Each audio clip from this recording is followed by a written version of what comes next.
ታሪካችን የሚጀምረው ግላስጎ በተባለች የራሽያ ከተማ ውስጥ ሲሆን ካይል የተባለን በአንድ የራሽያ መስሪያ ቤት ውስጥ ተቀጥሮ የሚሰራን የአሜሪካ ዜግነት ያለውን ነዋሪ እንመለከታለን። ካይል ራሽያ ውስጥ አግኝቶ ካገባት አንዲት ቆንጅዬ ሚስቱ ጋር በመሆን ሕይወትን እያጣጣመ ረጅም ዓመታትን ከኖረ በኋላ አንድ ቀን ሥራ ላይ ሳለ ሚስቱ ደውላ ቆንጆ ራት ስላዘጋጀች ፈጥኖ ወደ ቤት እንዲመጣ ትነግረዋለች። ካይልም ከሚስቱ ጋር በስልክ እየተነጋገረ ሳለ ሰርጂዮ የሚባል የመንደራቸው ማፊያ የካይል ሚስት ለመድፈር ይሞክራል። ሰርጂዮ በካይል ሚስት ውበት አይኑ እስኪታወር ተማርኮ ስለነበር ያለ ፍቃዷ በጩቤ አስፈራርቶ ሊደፍራት ሲሞክር የካይል ሚስት ክፉኛ ስለታገለችው ሰርጂዮ በጣም ተበሳጭቶ የካይልን ሚስት በጩቤ ወግቶ ይገድላታል። ካይልም በስልኩ በኩል የሚስቱን ጩኸት ሰምቶ ስለነበር እንደ ጀት በሮ ቤቱ ሲደርስ ሰርጂዮ ሚስቱን ገድሎበት ሲያመልጥ ይደርሳል። ካይልም ለመሞት የምታጣጥር ሚስቱን ለመርዳት ቢሞክርም ነገር ግን ምንም ማድረግ ከመቻሉ በፊት ሚስቱ እጁ ላይ ሕይወቱ ያልፋል። ካይልም ሚስቱን መሞቷን ካየ በኋላ በእልህ ውስጥ ሆኖ ሰርጂዮን ከኋላው በማሳደድ ሮጦ የገባበት ባስ ውስጥ ተከትሎት በመግባት በሁለቱ መካከል ለአስጨራሽ የሆነ ድብድብ ይጀመራል። በኋላም ላይ ፖሊስ ሁለቱንም በቁጥጥር ስር አውሏቸው ወደ ፍርድ ቤት ይወስዳቸውና ፍርድ ቤቱ ጉዳዩን ለቀናት ካጣራ በኋላ ሰርጂዮ ገንዘብ የነበረ ሰው ስለሆነ ዳኞቹን በገንዘብ በመደለል ያለምንም ቅጣት በነፃ እንዲለቀቅ ይወሰናል። ካይልም የሚስቱ ገዳይ በሰላም ተለቆ ሲያየው ጊዜ ራሱን መቆጣጠር ተስኖት ፍርድ ቤት ውስጥ ከነበረ ፖሊስ ላይ ሽጉጥ በመውሰድ ተኩሶ የሚስቱን ገዳይ ሰርጂዮን እዛው ወደ ገሃነም ይልከዋል። ካይልም በፍርድ ቤት ነፃ የተለቀቀውን ሰው ፍርድ ቤት ውስጥ በመግደሉ ምክንያት ዕድሜ ልክ ተፈርዶበት ራሽያ ውስጥ ወደሚገኝ ካራቢ የተባለ አሰቃቂ እስር ቤት እንዲታሰር ይላካል። እስር ቤትም በገባ ገና በመጀመሪያው ቀን ካይል እጁ ላይ ያለውን የቃል ኪዳን ቀለበት አላውልቅም በማለቱ ምክንያት ቶልኒኪ በተባለ የእስር ቤቱ ጥበቃ ኃላፊ ክፉኛ ከተደበደበ በኋላ ወደ መታሰሪያ ክፍሉ እንዲወረወር ይደረጋል። በቀጣዩም ቀን ካይል አንድሬ የተባለ እስረኛ የፈለገውና ካይል ከአንድሬ ጋር ድብድብ ውስጥ ይገባል። ፖሊሶችም ሁለቱን ተደባዳቢዎች ከለያዩአቸው በኋላ ካይልን ከበፊቱ የመታሰሪያ ክፍሉ የበለጠ ወደሚያሳቅቅና ከአይጥ በቀር ሰው እንኳን ዝር ወደማይልበት የእስር ቤቱ ክፍል ወስደው ያስሩታል። ካይልም ከቀን ቀን ጭንቀትና ድብርቱ እየባሰበት በመምጣቱ ካይል በቀን አንድ ጊዜ የሚሰጠውን ምግብ መብላት በማቆም ራሱን ለመግደል መሞከር ይጀምራል። ነገር ግን ራስን በረሃብ ቀጥቶ መግደል የከበደው ካይል በገመድ ታንቆ ለመሞት ቢሞክርም ገመዱ ተበጥሶ ያሰበው ሁሉ አልሳካ ይለዋል። አንድ ቀን ካይል የሞተች ሚስቱ በህልሙ መታ ሕይወቱን እንዲቀጥል ስለነገረችው ካይል እንደከዚህ ቀደሙ የሚሰጡትን በመብላት በሕይወት ለመኖር ይወስናል። ብቻውን የመታሰር ጊዜውን ጨርሶ እንደወጣ ሎረንስ ከተባለ ከዚህ ቀደም አብሮት የታሰረን ታሳሪ ከገደለ ሰው ጋር እንዲታሰር ያደርጉታል። ካይልም ሎረንስ ከዚህ በፊት ያደረገውን ነገር ያውቅ ስለነበር እሱን በተኛበት እንዳይገድለው ፍራቻ እንቅልፍ በዓይኑ ዘወር ሳይል አፍጥጦ ማደር ይጀምራል። ከጥቂት ቀናት በኋላም ካይል ቢሊ ከተባለ ወጣት ልጅ ጋር እዛው እስር ቤት ውስጥ ተዋውቆ ወዲያውኑ ጥሩ ጓደኛ ማቾች ይሆናሉ።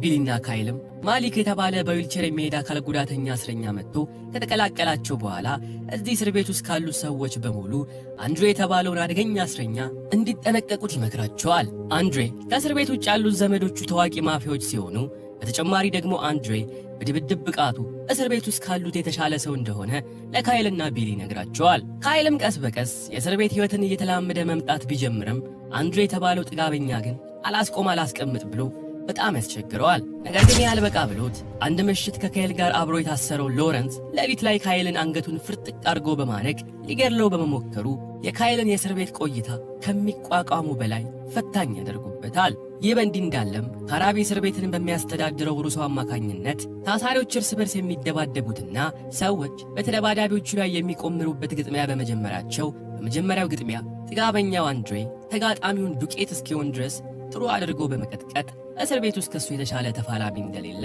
ለእስረኞቹ ያስመሰክራል።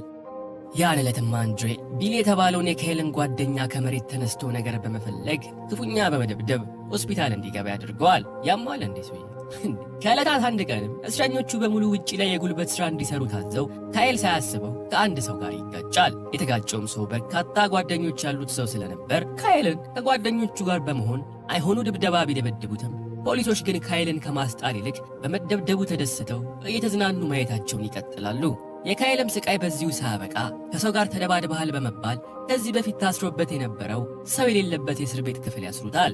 ካይልም እዛ ያለ እሱ ከታሰረበት ክፍል አጠገብ በግንብ ተከልሎ የታሰረ ታሳሪ እየጮህና ግድግዳውን እየደበደበ በመስማቱ ካይል እስረኛውን እንደሱ ግድግዳውን በመደብደብ ይግባባው ይጀምራል። ከዚህም በኋላ ካይል ራሱን ከእስር ቤት ጋር በማለማመድ በቀን ስፖርት መስራት እንዲሁም ራሱን በከፍተኛ ሁኔታ ማሰልጠን ይጀምራል። አብሮት የታሰረው ሎረንስ የተባለው ሰው ጊዜ በጨመረ ቁጥር ካይልን እየቀረበው ይመጣና አብረው እንደታሰሩት ሌሎች እስረኞች ሳይገድለው ይቀራል። ካይልም ለረጅም ወራት ራሱን ካሰለጠነ በኋላ ከዚህ ቀደም እስር ቤት ውስጥ የተከናወነ የድብድብ ግጥሚያ በድጋሚ በመዘጋጀቱ ካይል ጥጋበኛውን አንድሬ ሊጋጠመው እንደሚፈልግ ገልጾ ሁለቱም ወደ ፍልሚያ ሜዳ ተያይዘው ይወርዳሉ።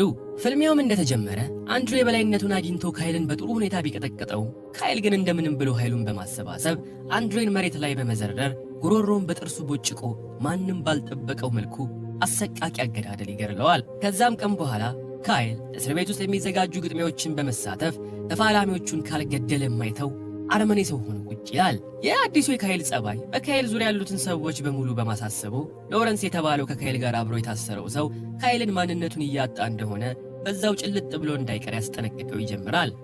ከጊዜያትም በኋላ የካይል ጓደኛ ቢሊ እስር ቤት ውስጥ የሚያየው ስቃይ ከመብዛቱ የተነሳ አንድ አመቺ ወቅት ጠብቆ ሊያመልጥ እየተዘጋጀ እንደሆነ በዊልቸር ለሚሄደው ማላኪ ይነግረዋል።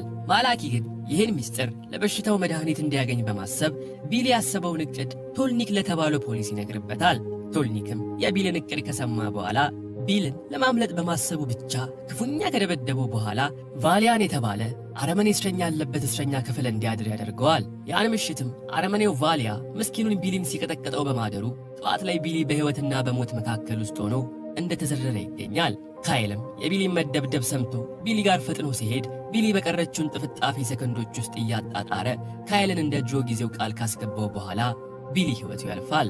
በጓደኛው መሞት ልቡ የተሰበረው ካይል ከዛን ዕለት ጀምሮ እስር ቤት ውስጥ የሚዘጋጁ ፍልሚያዎች ላይ አልደባደብም ማለት በመጀመሩ በፖሊሶችና እስረኞች ከፍተኛ ተቃውሞ ይደርስበት ይጀምራል። ካይል ግን የፈለገ ነገር ቢመጣ የገባውን ቃል ላለማጠፍ ለራሱ ስለማለ ከማንም ጋር አለመደባደቡን ገፍቶ ይቀጥልበታል። በካይል አለመደባደብ የተበሳጩት የእስር ቤቱ አስተዳዳሪ ሩሶ እንዲሁም የእስር ቤቱ ኃላፊ ቶልኒክ ካይልን ፀሐይና ዝናብ የሚፈራረቅበት የአየር ሁኔታ ውስጥ ለረጅም ቀናት በማሰር እንዲደባደብ ሊያስገድዱት ቢሞክሩም ካይል ግን ካቋሙ ፍንክች ሳይል ይቀራል።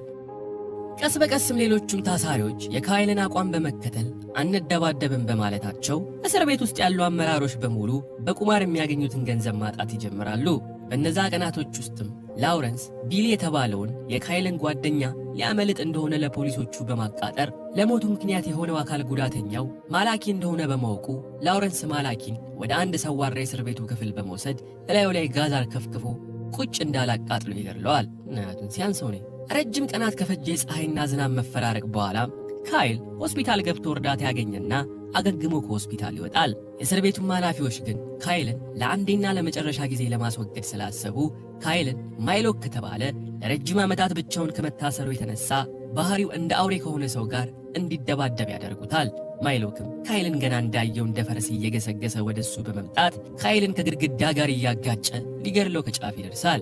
ካይል ግን እንደምንም ብሎ የሞት ሞቱን አጠገቡ ያለውን ግድግዳ በእጁ በመደብደብ በመጀመሩ ማይሎክ ይህን የግድግዳ ድብደባ ከዚህ በፊት ሰምቶት ስለሚያውቅ ካይልን መቀጥቀጡን ያቆማል። ካይልም እየተፋለመው ያለው ሰው ከዚህ በፊት ብቻውን በታሰረ ወቅት ግድግዳ በመምታት የተዋወቀው ሰው እንደሆነ እንረዳለን። ማይሎክም በዚህ ሰዓት ካይልን መጣላቱን ትቶ እንደ ድሮ ጊዜ ግድግዳውን በመምታት ሊግባባው ይሞክራል። ማይሎክም ከካይል ጋር መፋለሙን ትቶ እንደ ሕፃን ልጅ እየተጫወተ እንደሆነ ሲያዩ ጊዜ ስሎትኒክ የተባለው ፖሊስ በንዴት ማይሎክን በሽጉጥ ተኩሶ ይመታዋል። ማይሎክ ግን የተተኮሰበት ሽጉጥ ጭራሽ እንዲበሳጭ አድርጎት ፖሊሶቹን እንደ ትንኝ የጨፈላለቀ መግደል ይጀምራል።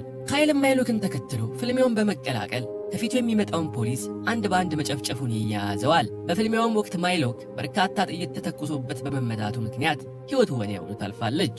የማይሎክንም መሞት ተከትሎ እስር ቤት ውስጥ ቀውጢ አመፅ ተነስቶ አብዛኛው እስረኛ የእስር ቤቱን ፖሊሶች መደብደብ ቢጀምሩ ከትንሽ ቆይታ በኋላ ግን ተጨማሪ የፖሊስ ኃይል ወደ እስር ቤቱ በመምጣት ሁሉም ወደ መታሰሪያ ክፍላቸው እንዲገቡ ይገደዳሉ።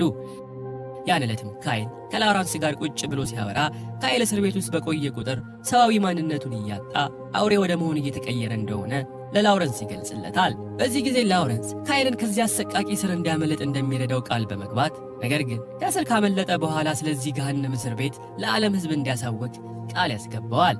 በላውረንስ እቅድ መሰረትም የእስር ቤቱ አስተዳዳሪ በአሁን ሰዓት ካይልን ሊገድሉት ስለሚፈልጉ ይህን አጋጣሚ እንደሚጠቀሙ ለካይል ያስረዳዋል። በቀጣዩም ቀን ካይል እስር ቤት ውስጥ የተዘጋጀ አንድ ግጥሚያ ላይ ፈቃደኛ ሆኖ በመሳተፍ ቢል የተባለውን ጓደኛ ከገደለበት ቫሊያ ጋር ፍልሚያ ይጀምራል። ረጅም ደቂቃ ከፈጀ ፍልሚያ በኋላ ግን ካይል ቫሊያን መግደል በመቻሉ የእስር ቤቱ ስሎንቲክ ተበሳጭቶ ካይልን ከእስር ቤቱ ውጭ አውጥተው ለመግደል ይዘውት በመኪና ሊሄዱ እስር ቤት የሚገኘው ጋራዥ ውስጥ ይወስዱታል። በዚህ ጊዜ ላውረንስ ከእስር ቤቱ ወደ ጋራዥ በሚያስገባ ሚስጥራዊ መሽሎኪያ በመጠቀም ጋራዥ ደርሶ ካይልን ነፃ በማውጣት ሌሎችን ፖሊሶች ይገድላቸዋል። ካይልም ስሎንቲክ እጅ ላይ ያለውን የራሱን የጋብቻ ቀለበት ካስመለሰ በኋላ ፖሊሱ ስሎንቲክ በመኪና ተጨፍልቆ እንዲሞት ያደርገዋል። ላውረንስም ለካይል ስለ ካራቢ እስር ቤት አሰቃቂነት የሚገልጽ ዶክመንቶችን ለካይል ከሰጠው በኋላ ካይል የገደለውን ፖሊስ ልብስ አልብሶ እንዲያመልጥ ይረዳዋል። ላውረንስም ከካይል ጋር አብሮ ማምለጥ ቢችልም ነገር ግን ወደ እስር ቤቱ በመመለስ የእስር ቤቱ አስተዳዳሪ ሩሶን በአሰቃቂ ሁኔታ ከገደለው በኋላ ወንበር ላይ ተቀምጦ መጠጡን እየጠጣ በፖሊስ ቁጥጥር ስር ይውላል። በመጨረሻም ካይል ከእስር ቤት ካመለጠ ከ3 ወራት በኋላ ስለ ካራቢ እስር ቤት አሰቃቂነት ባጋለጠው መረጃ መሰረት እስር ቤቱ ተዘግቶ ታሳሪዎች ወደ ሌላ ሰላማዊ ጸባይ ማረሚያ ቤት እንደተዘዋወሩ እያየን ታሪካችን ያልቃል።